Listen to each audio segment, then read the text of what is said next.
5-year-old kid was to do what 5-year-old kids do, which is cry, right? You know, it was the way I knew how to deal with the situation, and what little kids know how to deal with situations now, right? You use the tools that you have. Then I made a comment about how when my parents came and found me, how I discovered at that same time that it was quite possible to have two emotions at the exact same time. That you could be both angry that you got, you know, that the kids were involved in the things that they weren't supposed to do, and that you could also be joyful, though, that you had found them at the exact same time.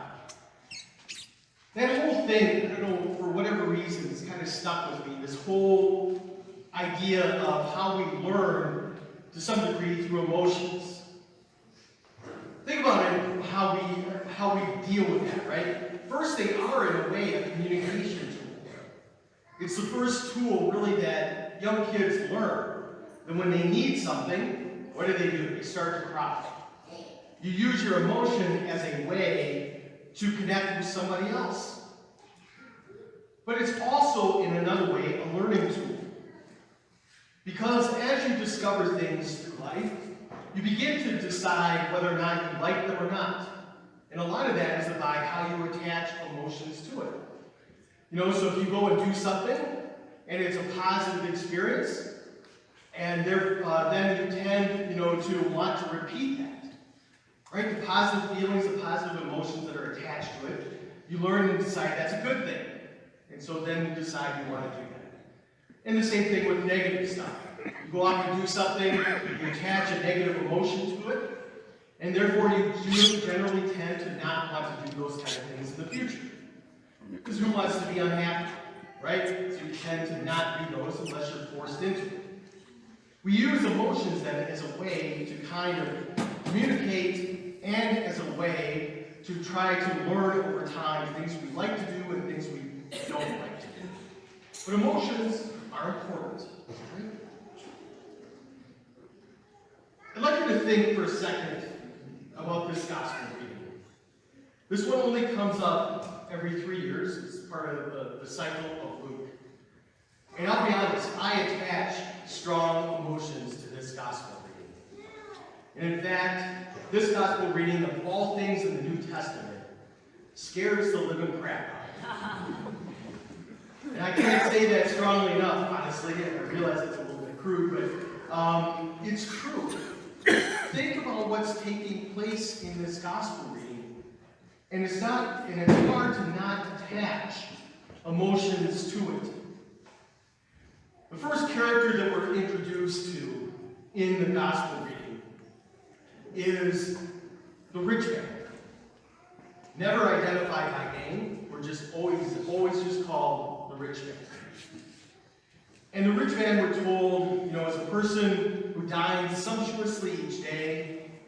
We're told about the fact that he dresses in fine, you know, garments. You know, he's a man of some wealth and, you know, stature in some way, right?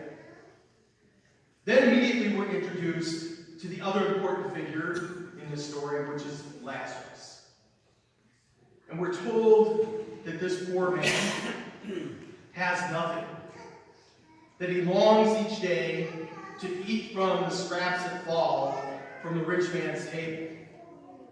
We're told that he is in such a sorry state, the dogs would come and lick his sores. And there's no way that if you're really paying attention to this reading, to not feel empathy for Lazarus. You know, the fact that here is this person in such a sorry state, that how can we allow that to happen? And then likewise, we realize that as the story goes along, that the rich person is nothing but selfish. Right? He's going along, first, you know, his thing is to ignore Lazarus, who's at his doorstep. But even after they both die, and the rich man now is off into the netherworld where he's being tormented, that his thoughts are of himself. That he realizes as he looks off and sees across the great chasm that separates heaven from the netherworld, that he sees Abraham off in the distance and with Lazarus being comforted by him. What's his reaction? To call to Abraham to help him. To send Lazarus to cool his tongue. He still sees Lazarus as nothing more than an object to be commanded. Then, there's the interplay between Abraham and him. But by the end of this, we're probably feeling quite uncomfortable at a minimum with the rich man. We're paying attention to the story. We see that this person is a person who really does not care for anybody else in his life and is just worried about his own self-interest. Now I'd like you to think for a second about what is the rich man's sin. Think about that. That all of a sudden the rich man found himself in the netherworld, as it's called in the reading, eternally separated from heaven. And what was his sin? Did he beat Lazarus? No, it's not mentioned that he did anything like that. Did he mistreat him in any particular way? It's not mentioned that any of that kind of thing happened. What was his sin? He ignored him. And here was a person immediately in his midst, somebody that he had the means and the ability to help, and he chose to do nothing. Part of the reason that I wrote from what I'm normally doing on the summer with the penitential, right? I went to the cathedral. One of the things that we say this all the time, right, whether or not we actually think about it. The things that I have done and the things that I have failed to do. His sin was of the things that he failed to do. And it should be disturbing. It's part of the reason that this frightens me. I think a lot of times we think that we're going to be, judged very harshly for the things that we do wrong. Possibly that too. But for the rich man, the biggest sin that he committed was the things that he failed to do. That's why this is the gospel reading that keeps me awake at night. Because thinking about how many times have I bypassed a person in life that I could have helped. How many times do we forget other people in our world that could be helped by us, and we choose to do nothing? The things that we have failed to do.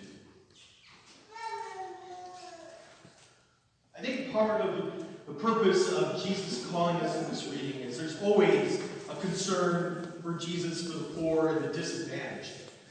But it's a reminder to us of our interconnectedness. That each of us are born in the image and likeness of God. Created by our Creator as one family. One human family drawn together. But how easy is it for us to just forget the cries of those who are in the most need? To just ignore. To just pretend it's not there. That is basically the sin of the rich man. That he ignored the needs of those who are around him. God calls us to hear the cries of the poor. To make sure that we understand and realize that we are all part of one human family. All created in his image and likeness. All created with a dignity. And therefore we have a responsibility to one another. To not just pretend that they're there, to become actively involved. To not ignore the needs around us, but to participate and to help to care for them. God hears the cry of the poor. He knows of their value. We need to recognize that dignity within ourselves and help to care for them.